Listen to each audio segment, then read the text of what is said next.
Greetings and salutations, everyone. My name is Andrew Kirchhoff, and welcome to my YouTube channel. Today, I'm going to be talking about my Week 15 running back rankings for the 2024 fantasy football season. Over the course of today's episode, I'm covering all topics related to the running back position, beginning with matchups, then transitioning into talking about my top 36 running back rankings. If you guys are looking for my thoughts on a specific running back, travel down to the description of the video. Down there, we have timestamps available like we have in every single video. Also, while you're down there, if you haven't yet already, subscribe to the channel and, of course, click the bell notification button because not only are we posting daily content, but, of course, live streaming every single day on the channel. Later tonight, starting at 7 p.m. Pacific Standard Time, I'll be live here. So if you have any questions in regards to your lineups for weeks 15 and beyond, be sure to swing on by. I'm more than happy to help. Thank you very much. Okay, so let's go ahead and begin by talking about matchups going into week 15 based on statistics allowed at the running back position in terms of rushing statistics, rushing yards, and rushing touchdowns between weeks 6 through 14, identifying the most advantageous matchups which will belong to teams that are taking on the Giants, Saints, Panthers, Jaguars, Colts, 49ers, Bears, etc. Of course, we want to take advantage of these matchups. In the thumbnail of today's episode, Derrick Henry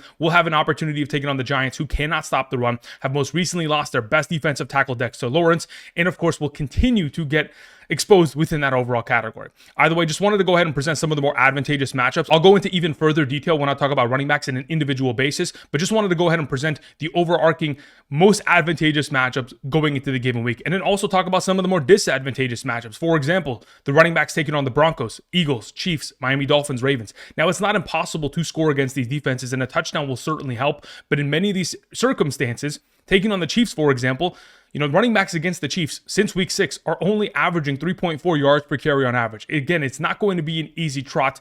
So just taking this into account as we progress, just giving you guys the entire spectrum of which are the most advantageous and disadvantageous matchups going into week 15. With this all covered, let's get into talking about my top 36 running back rankings. But before I do so, again, for those of you guys who want my all-encompassing rankings every single Sunday morning for the remainder of the season in order to help you capture a 2024 fantasy football championship, travel down to the description either to check out the Patreon and or check out Underdog. If you sign up via Underdog using code Andrew and making that first-time deposit minimum of $10, not only will you be able to claim the first-time deposit offer, potentially tell the upcoming entries that we make, but also get my rankings sent to you, my email directly to yours every single Sunday for the remainder of the season. For those of you who are interested, check out the map to the right side of the screen to determine your eligibility. If in fact you are not eligible by your current location, or if you potentially used my code or somebody else's code in the past, you can always check out the Patreon link also down in the description. All information there. Thank you very much.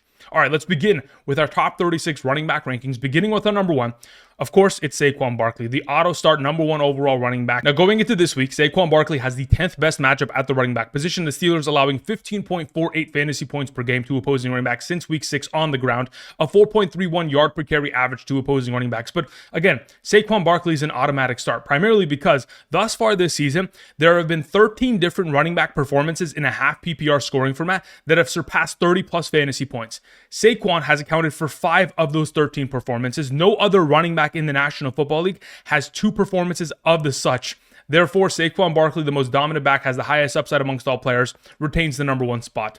Moving on to our number 2, we have Bijan Robinson, who continues to ball out every single week. 7 of the last 8 games consisting of 18 or more fantasy points in a half PPR scoring format. He has scored a total of 8 touchdowns in the last 8 games and has an opportunity of taking on the Las Vegas Raiders this week, which is the 15th best matchup, allowing nearly 14 fantasy points per game on the ground to opposing running backs, over 4 yards per carry. The expectation is that Bijan Robinson is going to get himself his opportunity of workload on the ground through the air. Unfortunately, this most recent week, Tyler Algier did steal a touchdown on the goal line, but hopefully going into this week for fantasy purposes, Bijan Robinson can get all that value in his direction.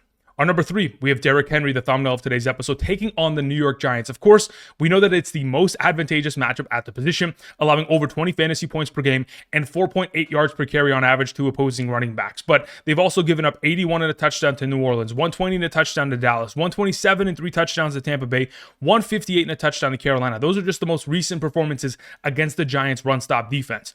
Again, we just have to hope that Derrick Henry scores his 2 touchdowns before he gets pulled in the fourth quarter after they're up 3 scores. Moving on to our number 4, we have Joe Mixon, who continues to ball out every single game. Thus far this season, 7 of the last 9 games he has played has consisted of 100 or more total yards. He has scored 1 touchdown minimum in 8 of the last 9 games. Taking on the Miami Dolphins, it's not going to change the overall equation. The fact of the matter is, Joe Mixon is expected to not only get himself 100 yards, but also get himself his minimum touchdown on top of any receiving workload that he'll be exposed to within the upcoming matchup, whether it is a positive or negative game script.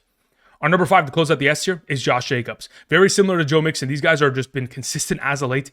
always producing a high volume of yardage and, of course, additionally scoring touchdowns. Specifically, Josh Jacobs has scored a touchdown minimum in the last 4 consecutive games. He has scored a total of 10 touchdowns in the last 6 games. He has scored 19 plus fantasy points and a half PPR in 5 of the last 6 games, and taking on the Seattle Seahawks, who are allowing over 5 yards per carry to opposing running backs since week 6. He's another one of these automatic starts within a fantastic week. To begin the A tier, we have Chase Brown, who balled out last night. I mean, again, another consecutive week in which he's surpassing 100 yards and scoring a touchdown, whether it's on the ground or through the air. I mean, the exposure to opportunity within the receiving game in a full PPR format, Chase Brown will be ranked even higher, considering he had 8 targets, 6 receptions last night, 65 receiving yards. I mean, by itself, in terms of receiving statistics alone, he was a significantly better option than T. Higgins, which was a surprise. But hey, I mean, that's just the fact of the matter. So going into this week, considering the most recent performances, again, the last 5 games as a solo running back, 100 plus yards in 4 of the last 5 games, 1 touchdown minimum in 4 of the last 5 games, averaging 19.54 fantasy points per game throughout this last 5-game span, taking on the Tennessee Titans, the 12th best matchup at the position, over 15 fantasy points per game allowed. We'd assume that Chase Brown continues his successful streak. Moving on to our number 7, we have Achane. Very similar to Chase Brown, a huge exposure to opportunity within the receiving game. Over the course of this season, with Tua Tagovailoa, has gotten himself 4+ receptions in 8 of the last 9 games. And of those 8 games, 4 of them consist of 7 or more receptions. Again, he's getting himself a ridiculous volume of workload within the receiving game, primarily because the rushing category and the rushing efforts have not led to much. In the last 3 games, Achane is averaging 2.26 yards per carry. Again, when we're in second and long situations because the running game isn't competent within the first down situation, of course, we are leaning towards dumping it off to Achane in many of situations, which he continues to deliver in. Over the course of the last 9 games that he has played with Tua Tagovailoa this season, he's been able to score a touchdown in 8 of the last 9. The expectation is, of course, Achane continues his streak of success this week against the Houston Texans. Moving on to our number 8. We have Kyren Williams, who takes on the San Francisco 49ers back in week 3 of this season. Without Puka Nacua or Cooper Kupp in the lineup, the Los Angeles Rams defeated the San Francisco 49ers due to the efforts of Kyren Williams. 24 carries for 89 yards, 2 rushing touchdowns, 2 receptions for 27, and 1 receiving touchdown. 30.6 fantasy points. But that's not the only time Kyren Williams has dominated against the San Francisco 49ers. When we travel back to 2023, in a game against them, scoring 25 fantasy points and a half PPR. The Rams are coming off of their most successful performance of the entire season. 460 plus total offensive yards on the ground, through the air, could not be stopped. Were ridiculous on 3rd and 4th downs. Going into the upcoming matchup against the 49ers, the 6th best matchup at the running back position. This defense is allowing 17.71 fantasy points per game on the ground alone to opposing running backs since week 6. We would anticipate that Kyren Williams continues his streak of success once again. Number 9, we have Zach Charbonnet. Now, this is 100% under the assumption that Kenneth Walker is not active this week. In the absence of Kenneth Walker in the 3 games in which Zach Charbonnet has been the lone running back of the Seattle Seahawks, he has put up 15.4, 24.2, and most recently a 34.8 fantasy point performance of 134 yards, 2 rushing touchdowns, 59 through the air, and 7 receptions. Again, when you're the lone back of the Seattle Seahawks, you get a huge workload of opportunity, and you're going to continue to dominate. This week, they take on the Green Bay Packers, which in its own right is an advantageous matchup. That defense has been a run funnel for quite a while here, since week 6, again, giving up their fair share of points to opposing running backs. So again, this is purely under the assumption that Kenneth Walker is absent. In the event in which Kenneth Walker is active this upcoming Sunday, be sure to swing on by Sunday morning. I live stream every single Sunday from 7 to 10 a.m. I'll have updated rankings, and Kenneth Walker will be in the top 15 and Charbonnet within the top 36. Both of them most likely splitting opportunities based on how well Zach Charbonnet has played in the absence of Kenneth Walker. Moving on to our number 10, the B tier. We have James Conner. Look, James Conner, the last 4 consecutive games, 4+ receptions every single game. So within the receiving workload has been fantastic. And now he has an opportunity of finding himself even more upside for success on the ground, considering they take on the New England Patriots. They are the 11th best matchup, allowing over 15.3 fantasy points per game on the ground, 4.6 yards per carry on average to opposing running backs. Most recently, the New England Patriots have allowed 112 to New York Jets running backs, 150 to Tennessee, 97 to LA Rams, 96 to Indianapolis. The expectation is that 90+ rushing yards, very similar to last week for James Conner, should be within the realm of possibility, and hopefully some touchdown upside to get him into this top 10 conversation.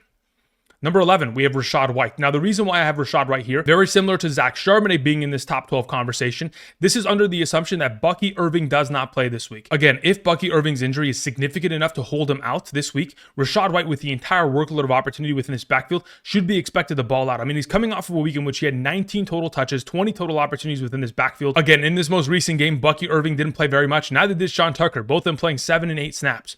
Therefore, going into this week, if we're going to be in a very similar situation, in which Rachaad White has this entire backfield to himself, again, we have to take into account he has a knack for scoring touchdowns first and foremost. He has scored 8 total touchdowns in the last 7 games. And in the absence of Bucky Irving, the opportunity that will be provided in the direction of Rachaad White will look like his 2023 numbers. If we travel back to 2023, in games in which he was given 16 or more touches, was averaging 15 fantasy points per game and a half PPR scoring format. He only had 3 games in which he had less than 16 touches last season. So taking that into account, again, we know that he's capable of a giant workload of opportunity. Thus far this season, in games in which he has had 16 or more touches, averaging 19.9 fantasy points per game. With opportunity comes success for fantasy purposes, and in the case of Rachaad White, in the absence of Bucky Irving, should be a top 12 option.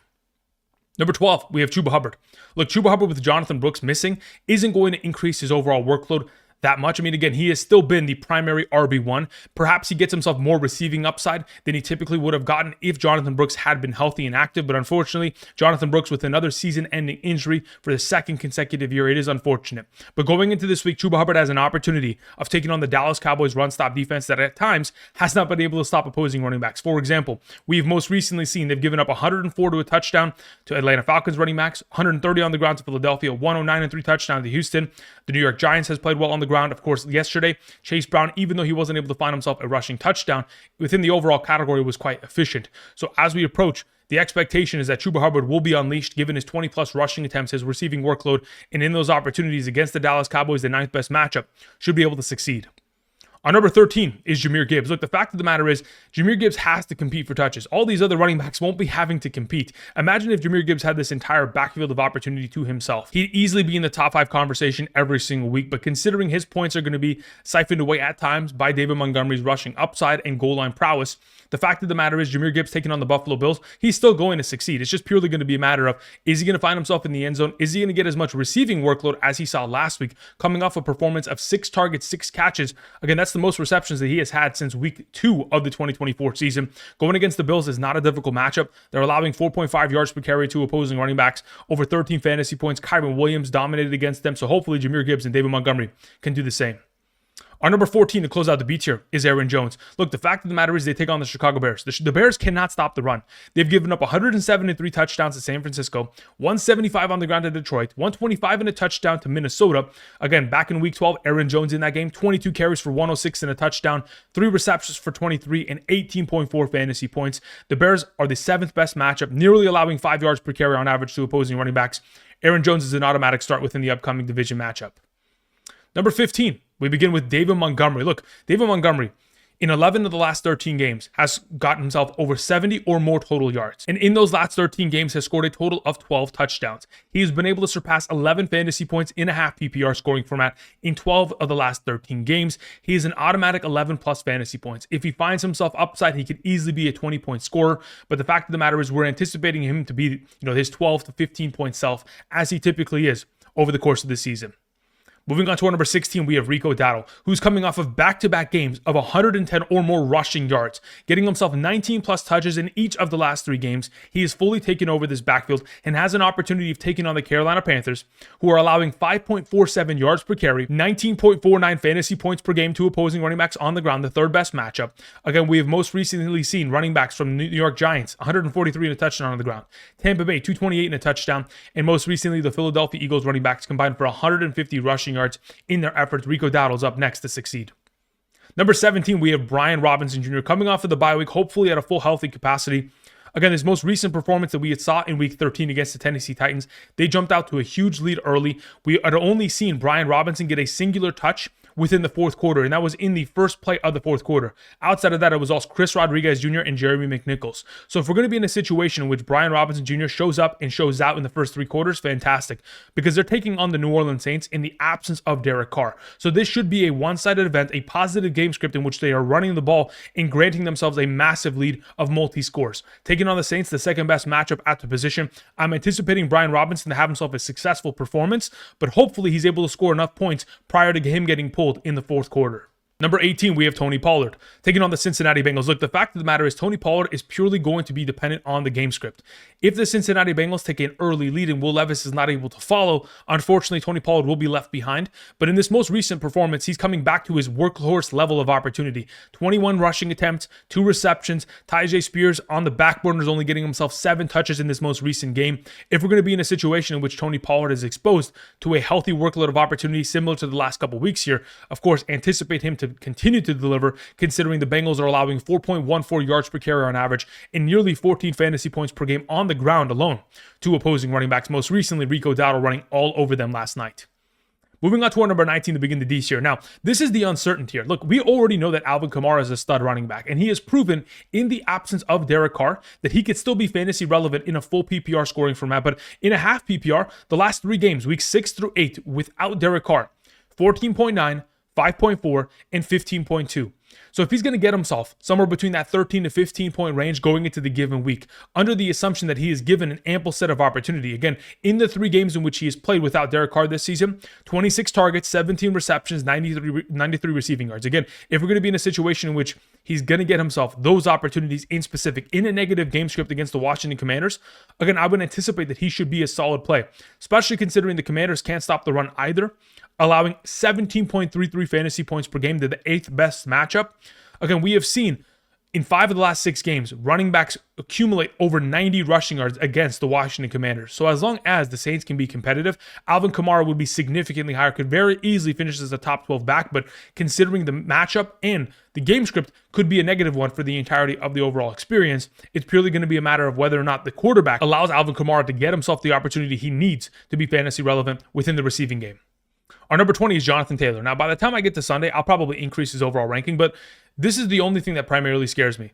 If the Anthony Richardson that shows up this upcoming Sunday against the Denver Broncos is going to be the one that throws 11 for 28 against Detroit or 10 for 32 against Houston, if he comes out in flounders against this Denver defense, they're going to expose them because the Denver run-stop defense is great.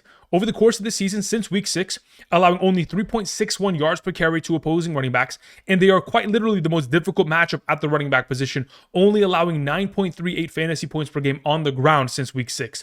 So if Jonathan Taylor comes out and Anthony Richardson is not only stealing the red zone rushing opportunities, but also forcing this game to be a negative game script and a pass-heavy opportunity set in the second half because of his first half efforts, again, Jonathan Taylor could be in a little bit of trouble because of Anthony Richardson's efforts. Moving on to our number 21, we have James Cook. Speaking of a quarterback's efforts that can primarily hurt the running back's upside, we have James Cook, who, as of late, has certainly played the second fiddle to Josh Allen within the red zone. Josh Allen is coming off of 4 consecutive games in which he has scored a rushing touchdown. He's coming off of a legacy legendary performance, an all-time game in which he scored 3 rushing touchdowns and 3 passing touchdowns. If we're going to be in a situation in which the game script allows for it, James Cook will disappear once again, just like it did this most recent week in which the Bills never led within the entire game and they could not consistently run the ball. There's a reason why James Cook only had 8 touches within the game and only 3.9 fantasy points. It's because the Bills were on the back foot the entire game and having to compete by throwing the ball in order to try to keep up. Going into this week could very easily be the same, especially considering the Lions' run-stop defense in the last 5 games is only allowing 2.89 yards per carry on average to opposing running backs. It certainly could be something that impacts James Cook's overall upside within the upcoming performance. Our number 22, to begin the E tier, we have Najee Harris, coming off of 7 consecutive games of 16 or more rushing attempts. Again, the opportunity share is going to continue to go in his direction, and hopefully this week, in the absence of George Pickens, the Steelers will continue to lean upon the running game, because really, without a passing game, they're going to be in a little bit of trouble here. But as of late, the Philadelphia Eagles, even though they are the second most difficult matchup at the position, we have seen running backs over the course of the last 4 games. Carolina, 89 in a touchdown. Baltimore, 88 on the ground. LA Rams, 77 in a touchdown. Washington, 75 in a touchdown. It's not out of the realm of possibility that Najee Harris can get himself his 50 to 60 rushing yards and a touchdown and be fantasy relevant once again. Moving on to our number 23, we have Rhamondre Stevenson. The game script is 100% going to dictate the stability of his utilization. His startability within fantasy football is purely as the matter of whether or not he is going to get 15 or more touches. Now, he has gotten himself 15 or more touches in 5 of the last 6 games, primarily because either this team is competing in one-score games or outright winning games. Again, the Patriots have won 2 of the last 6 games, and in the 3 games in which they were losing by 1 possession, Indianapolis, LA Rams, and Tennessee, in all those games, we had seen an ample share of opportunity go in the direction of Rhamondre Stevenson. So if they can keep these games close against the Arizona Cardinals, Rhamondre Stevenson could absolutely be a top 24 option, considering the opportunity share he would be exposed to in that circumstance. Moving on to our number 24, we have both Isaac Guerendo and Patrick Taylor Jr. here. I want to mention them both primarily because, again, we are in a situation going into this upcoming Thursday's matchup against the LA Rams in which we are not certain as to whether or not Isaac Guerendo will be healthy with his foot sprain. In the event in which Isaac Guerendo is healthy, I would put him at number 24, but my only concern being if there's a possibility in which he plays that game and then leaves early due to the injury re-aggravating, that could be something that might want us to potentially even rank him lower in comparison to Patrick Taylor. If he was the lone back, considering he has no injury risk, he could very easily be suited as the number 24 overall back. Either way, as we get closer to Thursday and we get more exposure to information regarding the situation, it may be safer just to avoid playing Isaac Guerendo in the event in which he does start. Because again, even though the backfield is going to be exposed to a lot of opportunity over the course of this season, San Francisco 49ers running backs are averaging 22 rushing attempts per game and 4 targets per game. If we're going to be in a situation where you're going to have 26 potential opportunities going in the direction of Guerendo, if an injury was to occur, it could kill our entire fantasy season because we played him. And he unfortunately does find himself re-aggravating said injury and becoming a lesser option. Again, as of right now, these kind of concerns do play into the overall ranking. Therefore, I'll leave him at number 24 as we approach Thursday. Number 25 and number 26, I want to mention them both. We have Braelon Allen and Isaiah Davis. Now, this is 100% under the assumption that Breece Hall does not play this week. If Breece Hall does play, I would rank him significantly higher than the number 25 overall spot because they do take on the Jaguars, the 4th best matchup at the position. This defense since week 6, allowing 18.2 fantasy points per game and 4.6 yards per carry on average to opposing running backs. But in the event in which Breece Hall is not able to play once again this week, again, Braelon Allen and Isaiah Davis pretty much getting themselves a 50-50 split of both snaps and overall opportunities. Again, the receiving workload, again, both of them exposed to it. 5 targets, 6 targets. Rushing workload, 11 rushing attempts, 10 rushing attempts. Both of them will be relevant within the upcoming matchup, especially considering they're taking on the Jaguars, and they should be in a positive game script for this upcoming matchup. Number 27, we have Tyrone Tracy Jr. Look, Tyrone Tracy got himself a lot of opportunity this most recent week, which I did not anticipate primarily because I thought the New Orleans Saints would blow them out. But considering the injuries that the Saints accrued over the course of that game and had to endure with, unfortunately, it did force Tyrone Tracy to get himself a lot of opportunity, score a rushing touchdown, and get himself a career-high 10 targets, 5 catches, 38 yards. I mean, again, 10 targets is a ridiculous number, but we can thank Drew Lock for his overall efforts. He started 0 for 8 in the game, and there was a drive within that game within a 2-minute drill in which he was just dumping it off to Tyrone Tracy. If those kind of opportunities are going to continue to persist, primarily because they're taking on the Ravens, again, the entire game, once the Ravens take a 3-score lead, is going to be a 2-minute drill. And in those scenarios, if Drew Lock continues to look in Tyrone Tracy's direction, in a full PPR, could have even more upside within the given week. Moving on to our number 28, we have Isiah Pacheco. Now, look, Isiah Pacheco's kind of exposure to opportunity has not been great. Specifically, in the last 2 games, only playing 37 and 46% of the offensive snaps. In comparison to prior to the injury, whether it's week 1 or even in the 2023 season, playing 72 to 80% of the offensive snaps. He's playing half as many snaps. And sure, he's coming off a week in which he had a total of 18 opportunities and 16 touches, but he's not efficient enough within that workload of opportunity, not given the opportunity of scoring touchdowns. And going against the Cleveland Browns this week, I don't think that changes. Therefore, Isiah Pacheco, considering the lack of opportunity share within this offense, considering he's not on the field as much, really does put himself into a position which I'd feel far more comfortable not starting him within my first playoff matchup in week 15 until I see that Isiah Pacheco is getting a far more efficient opportunity share and is able to find himself potentially into the red zone conversation. Number 29 to begin the G tier, we have Sincere McCormick. Now, this is 100% contingent on Alexander Madison's status. If Alexander Madison does return this week, that could potentially impact McCormick's overall workload, or Alexander Madison could return and just replace Amir Abdullah's workload, and we could continue to see Sincere McCormick get himself opportunity share. Taking on the Atlanta Falcons, again, we would anticipate that this should be a closer scoring event, considering the Falcons cannot score against anybody. On the ground, sure, they're great, but Kirk Cousins cannot complete any touchdowns through the air. So this is going to be a closer event between these two teams. It will lean upon Sincere McCormick getting himself a lot of rushing opportunities, just like he did to begin the second half of that game against Tampa Bay. In a singular drive to begin the third quarter, the Las Vegas Raiders put together a 10-minute drive in which Sincere McCormick had 9 rushing attempts and 1 reception of opportunity. So again, if we're going to see that kind of opportunity share go in his direction, he should be a fantastic play within the given week. Moving on to our number 30, we have Jaylen Warren. Look, Jaylen Warren in the last 4 games and a half PPR has put up 8+ fantasy points every single week and has been a top 28 option every single time out. Now, number 30, again, takes into account the fact that we have no teams on bye. So going into this week, he's a little bit lesser ranked, but still going to be an 8+ point player within the upcoming matchup, taking on the Philadelphia Eagles. Again, this Eagles defense has given up 70+ rushing yards and a touchdown in 3 of the last 4 games, 88+ yards to the Baltimore Ravens, even though they weren't able to score a touchdown. The expectation is simply his continued success at an 8+ point range. Number 31, we have DeAndre Swift. Look, this game is 100% guaranteed to be a negative game script, which means a lot more potential for receiving upside for DeAndre Swift, or we would hope so. Last time these two teams took each other on back in week 12, in that game, DeAndre Swift did 13 carries and 3 receptions, a total of 65 yards and 8 fantasy points. If he's going to be exposed to potentially more receiving upside, again, DeAndre Swift could be ranked higher, but until then, he still is going to be 100% reliant on receptions and a big run in order to find himself in the end zone. Number 32 and our number 33, we have Tank Bigsby and Travis Etienne. I wanted to go ahead and just put them together, primarily because these two are 100% game script dependent. In an event in which this is going to be a positive game script where the Jaguars take an early lead and can run out the clock, Tank Bigsby will get more utilization like he did this most recent performance. Or if we go back to week 13, in which of course they were in a negative game script, Travis Etienne will get himself more exposure to opportunity. Either way, both of them are relevant options considering they take on the Jets, the 13th best matchup at the position, allowing 14.7 fantasy points per game on the ground alone since week 6. Again, both of them can be relevant, but it's just going to be a matter of where this game script ends up going, depending on who is going to be the more relevant of the two, which in this current conversation, I do anticipate the Jets to win, therefore more utilization out of Etienne this week. Moving on to our number 34, Gus Edwards. Look, in the last 2 games, he's averaged 4.25 yards per carry on average in the last 16 rushing attempts. Again, still decent, but 100% contingent on rushing touchdown upside. Absent of a touchdown, he is not a startable option. Therefore, we sit him at number 34, taking on the Tampa Bay Buccaneers.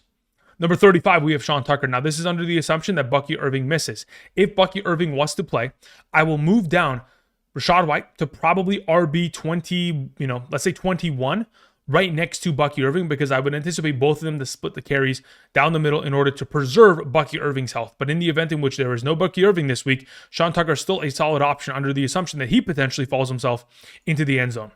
Moving on to our final option, we have Nick Chubb here at 36. This could very easily be Jerome Ford. Both of these guys coming off a week in which they both had 10 rushing attempts. Jerome Ford gets himself more receiving workload opportunity, but Nick Chubb is the expected one to score a touchdown if any were to be scored, whether it's through the air or on the ground. Therefore, Nick Chubb will claim the number 36 spot despite the difficult matchup against the Kansas City Chiefs. All right, that's going to cover it in regards to my top 36 running back rankings for week 15 to begin the fantasy football playoffs. Don't get cute with it. Fire up your studs, and let's hope that we can capture another victory in order to advance in the fantasy playoffs. Again, I'll be back later tonight starting at 7 p.m. PST. If you guys want to go ahead and swing on by Sunday morning at 7 a.m. to 10 a.m. Pacific Standard Time, we'll have updated rankings in regards to these top 36 running back rankings ready to go. Thank you, everybody, for watching, and until next time, I'll see you guys. Peace.